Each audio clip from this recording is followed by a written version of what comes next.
devotional paths to the divine. Philosophy and Bhakti. Shankaracharya was born in Kerala in the 8th century. He was an advocate of Advaita, that is, the doctrine of the oneness of the Supreme God.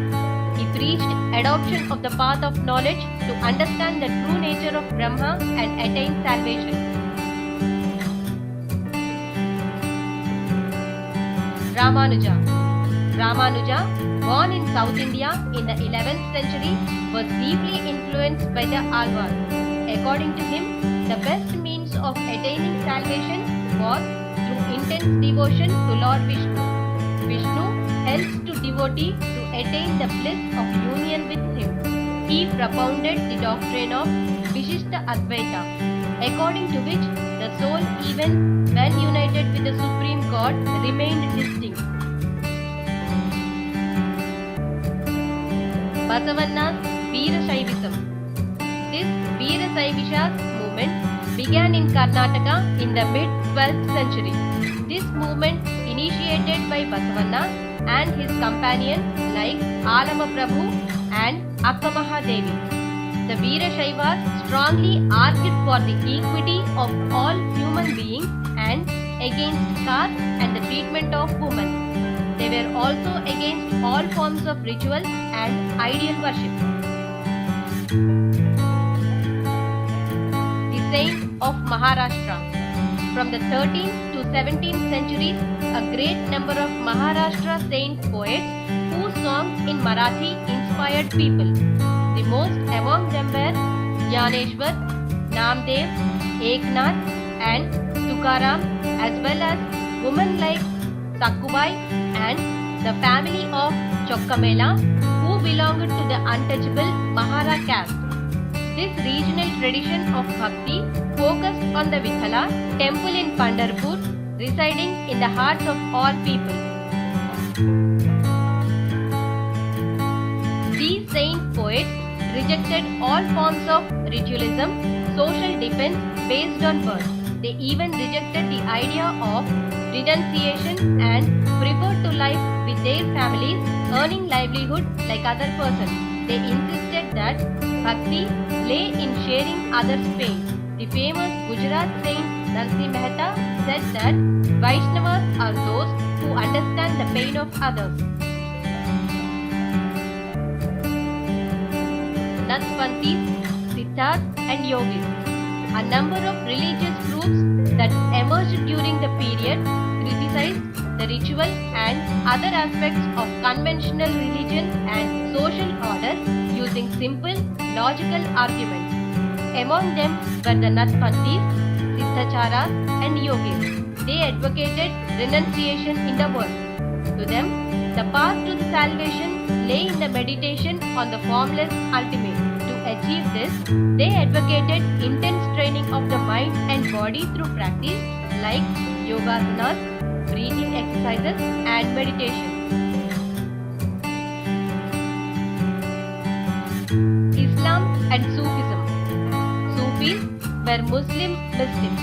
They rejected outward religiosity and emphasized love and devotion to God and compassion towards all fellow human beings. Islam propagated strict monotheism or submission to one God. It also rejected idol worship and simplified rituals of worship into collective prayers. At the same time, Muslim scholars developed a holy law called Shariat. The Sufis often rejected the elaborated rituals and codes of behavior demanded by scholars. They sought union with God much as a lover seeks his beloved with a disregard for the world. Like the saint poets, the Sufis too composed poems and a rich literature in prose, including anecdotes and fables. Among them, Ghazali, Rumi and Sadi are great. They developed elaborate methods of training using zikr, contemplation, sama, rags, discussion of parables, breath control, etc.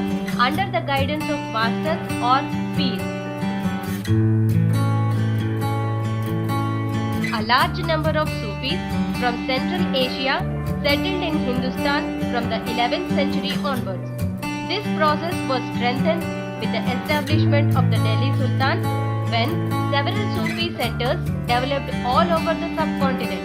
The Chishti Silsila had a long line of teachers like Khwaja Muniuddin Chistin of Ajmer, Qutbuddin Bhaktir Kaki of Delhi, Baba Farid of Punjab, Khawaja Nizamuddin Aulia of Delhi and Banda Nawaz Izzuddin of Gulbarga. The Sufi masters held their assemblies in their khanqahs or hospices. Devotees, including members of royalty, nobility and ordinary people, flocked to these khanqahs. Often, people attributed Sufi masters with their miraculous powers that could relieve illness and trouble. The tomb or dargah of a Sufi saint became a place of pilgrimage to which thousands of people of all faiths thronged. New religious developments in India. The period after the 13th century, various strands of bhakti and natpants, siddhas and yogis influenced one another. Some of the saints like Kabir and Babu Guru Nanak rejected orthodox customs and beliefs. People, especially craft persons, peasants, traders and laborers, thronged to listen to these new saints and spread their ideas. Poets like Bommera Potana, Annamacharya, Chaitanya Mahaprabhu, Tulasidas and Surdas accepted existing beliefs and practices but wanted to make these accessible to all. Potana, who lived the life of a peasant in the village Bommera near Warangal, composed the famous Mahabhagavatam in Telugu. He was called as Sahaja Kavi.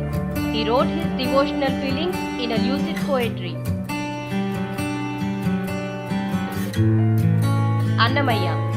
Annamacharya is a saint composer of Andhra Pradesh and is revered as Padakavita Pitamaha. He dedicated his life for composing and singing the glories of Lord Venkateshwara. He composed 32,000 kirtanas on Lord Venkateshwara. He took up subjects like morality, dharma and righteousness. He opposed the social stigma towards the untouchable caste in his era. Chaitanya Mahaprabhu. He was a saint and social reformer in eastern India. Chaitanya was a notable proponent for the Vaishnava school of Bhakti Yoga based on the philosophy of the Bhagavad Gita. He propagated community singing of bhajans, dancing with devotion and chanting of Hare Krishna mantra. Kancharla Gopanna, popularly known as Bhakta Ramadasu, a 17th century devotee of Sri Rama and a composer of the Carnatic music. He is one among the famous Vagyayakaras in Telugu language. He is renowned for constructing a famous temple for Sri Rama at Bhadrachalam. He composed devotional lyrics of Rama, which are popularly known as Ramadasu Kirtanalu. He wrote Dasarathi Shatakamu, a collection of 108 poems dedicated to Lord Rama.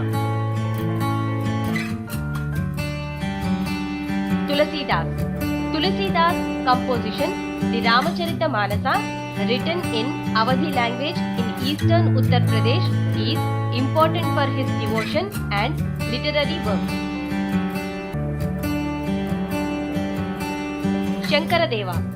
Shankaradeva of Assam, who emphasized devotion to Vishnu and composed poems and plays in Assamese. He began the practice of setting up namghars, the houses of recitation and prayer.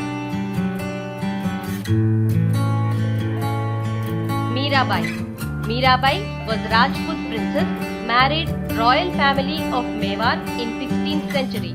Mirabai became a disciple of Ravidas, a saint from a caste considered untouchable. She was devoted to Krishna and composed innumerable bhajans expressing her intense devotion. Her songs openly challenged the norms of the upper caste and became popular with the masses in Rajasthan and Gujarat. New religions developed in India. A unique feature of the works of the saints is composed in regional languages and could be sung by poorest and more deprived communities and women. They became immensely popular and handed down orally from generation to generation and became a part of our living popular culture.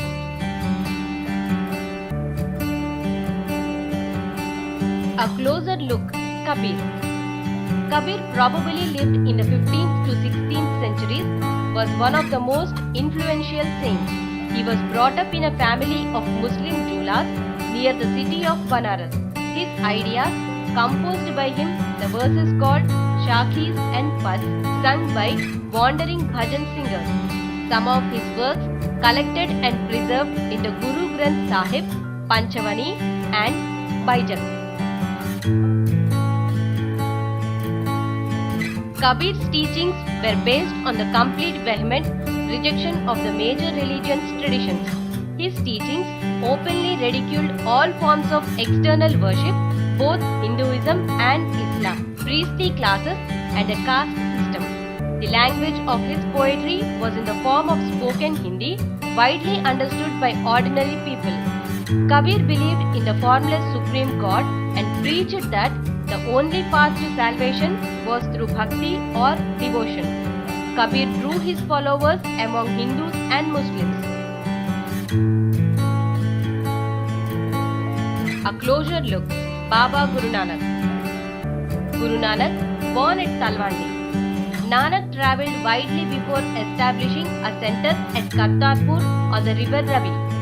Irrespective of creed, caste or gender, his followers ate together in common kitchen known as Dharmasala. The number of Guru Nanak's followers belonged to a number of castes. Other religious figures of the medieval centuries like Kabir, Ravidas and Dabu, whose ideas were very similar to those of Guru Nanak.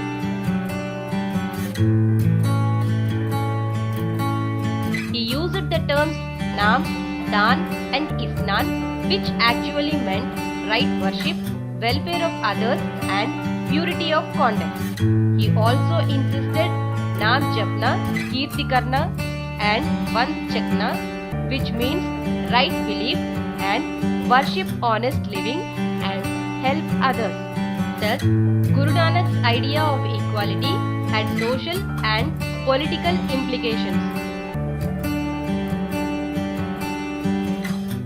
మా video కనుక మీకు నచ్చినట్లయితే like చేయండి, share చేయండి. ఇలాంటి మరిన్ని videos కోసం మా ఛానల్ని సబ్స్క్రైబ్ చేసుకోవడం మాత్రం మర్చిపోకండి. Thank you for watching.